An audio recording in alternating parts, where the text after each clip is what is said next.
बेटा, घर कितना बड़ा और सुंदर है ना? और अनुज तुम्हें कैसा लगा? यार ये भी कोई पूछने वाली बात है। नो डाउट, कितना बेहतरीन बंगला है। हम चारों तो यहाँ राज करने वाले हैं, राज। मामा, अब हम लोग लुका छुपी बहुत अच्छे से खेल सकते हैं। पापा, मैं तो यहाँ खूब मस्ती करूँगा। अब तो मैं यहाँ अपना स्केटबोर्ड बड़े मजे से और आराम से चला सकता हूँ। परिवार के इन 4 सदस्यों में काफी खुशी थी, क्योंकि अनुज को ये बंगला और कुछ जमीनें उसके चाचा के मरने के बाद मिली थी। उसके चाचा का एक लड़का था, लेकिन कुछ महीने पहले उसकी भी मौत हो गई थी, इसलिए सारी जायदाद अब अनुज की हो गई थी, जिससे अनुज काफी खुश था। उसके चाचा को मरे हुए अब पूरा 1 साल हो चुका था और अब ये परिवार इनके बंगले में रहने आया हुआ था। परिवार को वहाँ रहते हुए 4 दिन गुजर जाते हैं और उनके साथ कोई भी गड़बड़ी नहीं होती है, लेकिन 4 दिन बाद ही उन लोगों के साथ अजीब अजीब सी घटनाएं होना शुरू हो जाती हैं। तो एक दिन नीलम टीवी देख रही थी। उस समय टीवी में एक लड़की भरतनाट्यम नृत्य कर रही थी।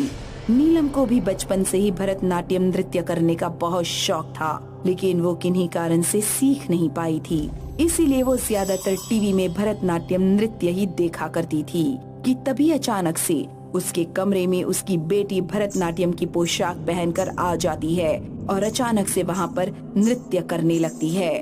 उसने पैर में काफी मोटे घुंघरू भी पहन रखे थे, जो कि उसके नाचते समय काफी बज रहे थे, और जब वो नृत्य कर रही थी तो उसके चेहरे में कोई भी एक्सप्रेशन नहीं थे और वो काफी गुस्से में दिख रही थी। ये देखकर नीलम खुश हो जाती है, लेकिन काफी अचंभे में पड़ जाती है कि उसकी बेटी को भरतनाट्यम नृत्य कैसे आया, क्योंकि उसने तो कभी ये नृत्य सीखा ही नहीं था और वो तो अभी सिर्फ 10 साल की ही थी। बेटा, मम्मी की बात क्यों नहीं सुन रही हो? तभी उस समय नीलम को अपनी बेटी के चेहरे में किसी अनजान लड़की का चेहरा दिखाई देता है, जिसे देखकर वो बहुत डर जाती है। थोड़ी देर बाद अंजलि अपने आप ही बेहोश हो जाती है और जब उसे होश आता है तो उसे कुछ भी याद नहीं था। अच्छा बेटा, तुम्हें ये तो याद होगा ना कि तुम्हें भरतनाट्यम की ड्रेस कहाँ से मिली? मम्मी, सबसे लास्ट में एक ओल्ड रूम है, मुझे वहीं ये सब कपड़े मिले। वहाँ पर और भी बहुत पुराने सामान रखे हुए हैं। ठीक है बेटा, मम्मा को वहाँ ले चलो। तो नीलम अपनी बेटी के साथ उसी कमरे में जाती है। वो देखती है कि उस कमरे में काफी पुरानी पुरानी तस्वीरें और किसी का जरूरत का सामान है। उस घर की कमरों की दीवारें चीख चीख कर कह रही थीं कि इस घर में कोई गहरा राज दफन हुआ है, लेकिन वो सब राज क्या थे? तो इसी बीच अनुज और रोहित बाजार से वापस आ जाते हैं और दोनों माँ बेटी वहाँ से चले जाते हैं। खाना खाने के बाद जब नीलम और अनुज अपने कमरे में थे तो नीलम सारी बातें अपने पति को बताती है, लेकिन अनुज इतना खुश था कि वो इन सब बातों पर ज्यादा ध्यान नहीं देता है। अनुज तो इतना ज्यादा खुश था कि उसने ऑफिस में भी 7 दिनों की छुट्टी ले रखी थी, लेकिन अनुज आने वाली परेशानियों से बिल्कुल अनजान था। वहीं नीलम को उस रात अपने कमरे की दीवारों से कुछ लड़कियों के चीखने की आवाज आती है, लेकिन अनुज इसे उसका वहम समझकर टाल देता है। तो अगले दिन अनुज जब अपने कमरे में बैठकर आराम से मोबाइल में वीडियो गेम खेल रहा था, तभी उसकी बीवी अजीब से रंग बिरंगे और भड़कीले किस्म के कपड़े पहनकर उसके सामने नाचने लगती है। उस समय नीलम ने अजीब तरीके का मेकअप भी किया हुआ है। अरे नीलम, तुम्हें ये क्या हो गया? साहब, मैं आज मस्त लग रही है ना? आज तो आप आयशा को भूल ही जाओगे। अरे तुम ये कैसी बातें कर रही हो नीलम? और ये आयशा कौन है? नीलम तो उस दिन अपने पति को मारने ही वाली थी कि तभी पीछे से उनके दोनों बच्चे आ जाते हैं। मम्मी, पापा को छोड़ दो प्लीज। रोहित अपने पापा को अपनी माँ से छुड़ाने लगता है कि तभी नीलम को बहुत गुस्सा आता है और वो अपने बेटे को जोर से धक्का दे देती है, जिससे रोहित दीवार से जोर से टकरा जाता है और उसके सर में चोट लग जाने के कारण उसकी वहीं पर मौत हो जाती है। जैसे ही रोहित मर जाता है वैसे ही नीलम शांत हो जाती है और वहीं पर चक्कर खाकर गिर जाती है। उस समय घर में मातम छा जाता है और अनुज को अब समझ में नहीं आ रहा था कि अब वो क्या करें और वो अपना सर पकड़कर रोने लगता है। इसी बीच नीलम को होश आ जाता है और जो वो अपने बेटे का मृत शरीर देखती है तो वो जोर जोर से रोने लगती है। लेकिन अचानक से रोते रोते वो जोर जोर से हंसने लगती है। पापा, मम्मी को क्या हो गया है? मुझे बहुत डर लग रहा है। तुम डरो मत बेटा, मैं हूँ ना तुम्हारे साथ। सबसे पहले वो मेन गेट खोलने जाता है, लेकिन मेन गेट तो खुलता ही नहीं है। इसलिए अनुज अपनी बेटी को बचाते हुए उसे लेकर दूसरे कमरे में चला जाता है। और ये वही कमरा था जहाँ पर बहुत सारा पुराना सामान रखा हुआ था।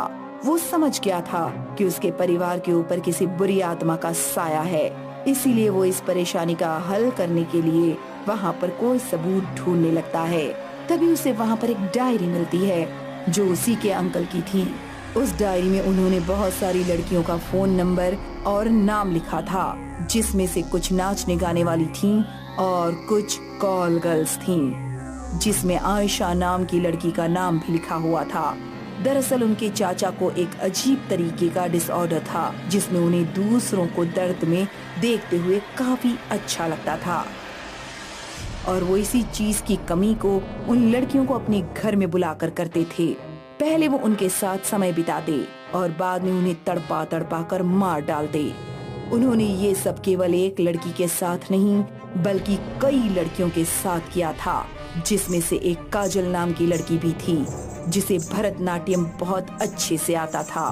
धीरे धीरे जब उसके अंकल की उम्र होने लगी तो वो ये सब अपनी डायरी में लिखने लगे और थोड़े ही दिनों बाद उनकी कार एक्सीडेंट में मौत हो गई।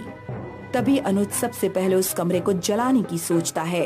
वो जल्दी से किचन में जाता है, लेकिन नीलम वहाँ पर पहले से ही मौजूद थी। नीलम, होश में आओ, कम से कम तुम अपनी बेटी के बारे में तो सोचो। अनुज उसे रोकने की कोशिश करता है तो वो उसी के ऊपर उसी चॉपर से वार करने लगती है। अनुज बड़ी मुश्किल से उससे लड़ता है और उसे नीचे गिराकर पेट्रोल और माचिस का डिब्बा लेकर वहाँ से भाग जाता है। वो तुरंत अपनी बेटी को उस कमरे से बाहर निकालकर उस पूरे कमरे को जला देता है, लेकिन तब भी कुछ नहीं होता। नीलम उसी के बगल में खड़ी हुई अपने हाथ को पूरा काट डालती है और भूतिया आवाज में कहती है, तेरे पूरे परिवार को खत्म कर दूंगी, छोड़ूंगी नहीं किसी को। उस समय नीलम की आवाज बार बार बदल रही थी। ऐसा लग रहा था उसके शरीर में एक नहीं बल्कि कई सारी आत्माएं वास कर चुकी हैं और अब उसका बचना बिल्कुल नामुमकिन था। अपने आप को चोट पहुंचाने के बाद वो फिर से दोनों का पीछा करने लगती है। तभी उसको याद आता है कि नीलम ने उसे एक दिन कहा था कि उसे अपने बेडरूम के दीवारों से किसी लड़की के चीखने की आवाज आती है। वो समझ जाता है कि जरूर उन लड़कियों की लाश उन्हीं दीवारों में दफन होंगी। तो बस वो जल्दी से अपने कमरे में जाता है और अपनी बेटी के साथ दीवार को किसी भारी चीज से जोर जोर से मारकर तोड़ने लगता है और थोड़ी ही देर में उसे वहाँ पर किसी का कंकाल दिख जाता है।